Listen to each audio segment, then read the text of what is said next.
की अवाम उन्हनि जे खिलाफ़ आहे, पर इलेक्शन चोरी थी वेंदी आहे।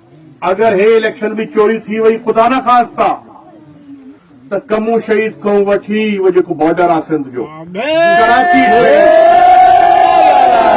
ताईं जाम करे छॾींदासीं, ब्लॉक करे छॾींदासीं सब कुछ इंशाअल्लाह। पखी भी नज़र न ईंदा, आदमज़ात नज़र न ईंदी, तव्हां असां सभु गॾिजी हुतां वठी कराची ताईं रोडनि ते सुम्ही पवंदासीं, रोड बंदि करे छॾींदासीं, ट्रेन ट्रैक्स ते सुम्ही पवंदासीं, अदालतनि जे साम्हूं धरना हणंदासीं, सुम्ही पवंदासीं, हितां लॉन्ग मार्च कंदासीं, 10-15 लख माण्हू ॾेखारींदासीं छा थींदा आहिनि। हे चवंदा न मिलियन मार्च 10 लख माण्हू, असां 10 लख माण्हू गॾु करे ऐं कराची हिननि खे जमा करे ॾेखारींदासीं जो हे धरनो हूंदो आहे।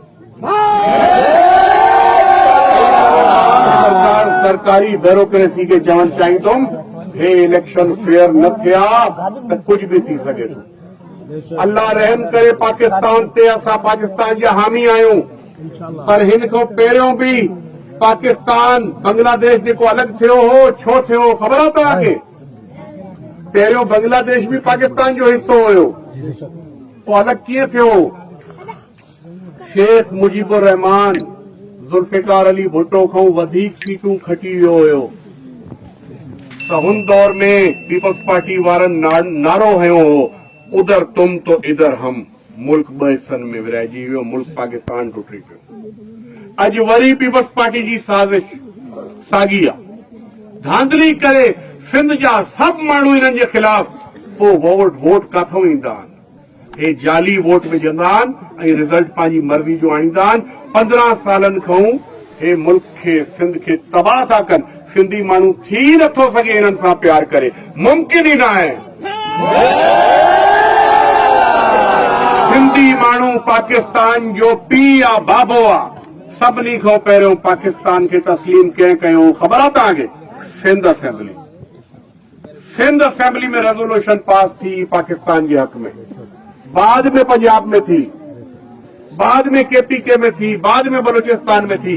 सभिनी खां पहिरियों सिंध वारे सां पाकिस्तान जो वॾो भाउ पंजाब न आहे, पंजाब भाउ आहे पर नंढो भाउ, वॾो भाउ सिंध आहे। त सिंध जा माण्हू गैरत वारा हिन हुकूमत खे पसंदि करे ई नथा सघनि, जेकी हुकूमत सिंधी सदराए करे, सिंधी टोपी पाए करे ऐं पैसनि में नौकरियूं खपाइनि, ईअं थी नथो सघे। हिन करे हाणे हिननि जो कबाड़ो निकिरी वियो आहे, हे मरी विया आहिनि, हाणे ज़िंदा दिल माण्हू ईंदा इंशाअल्लाह।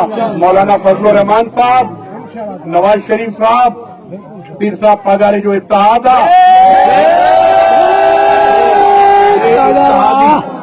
तव्हांजी महिरबानी सां, तव्हांजी कोशिशनि सां अगर पीपल पार्टी को वधीक सीटूं खटंदा त हुकूमत हिननि जी थींदी।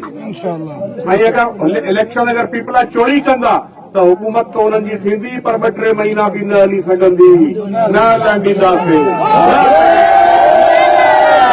हाणे हिम्मत कजो, सितारे जे निशान खे कामयाब कराइजो, यज़ीदी तीर जा टुकड़ा टुकड़ा कजो, ऐं जाथे पंहिंजे दोस्तनि यारनि खे ॿुधायो जाथे किताब जो निशान आहे त पीर साहब पगारे जो हुकुम आहे, उनखे कामयाब करणो आहे।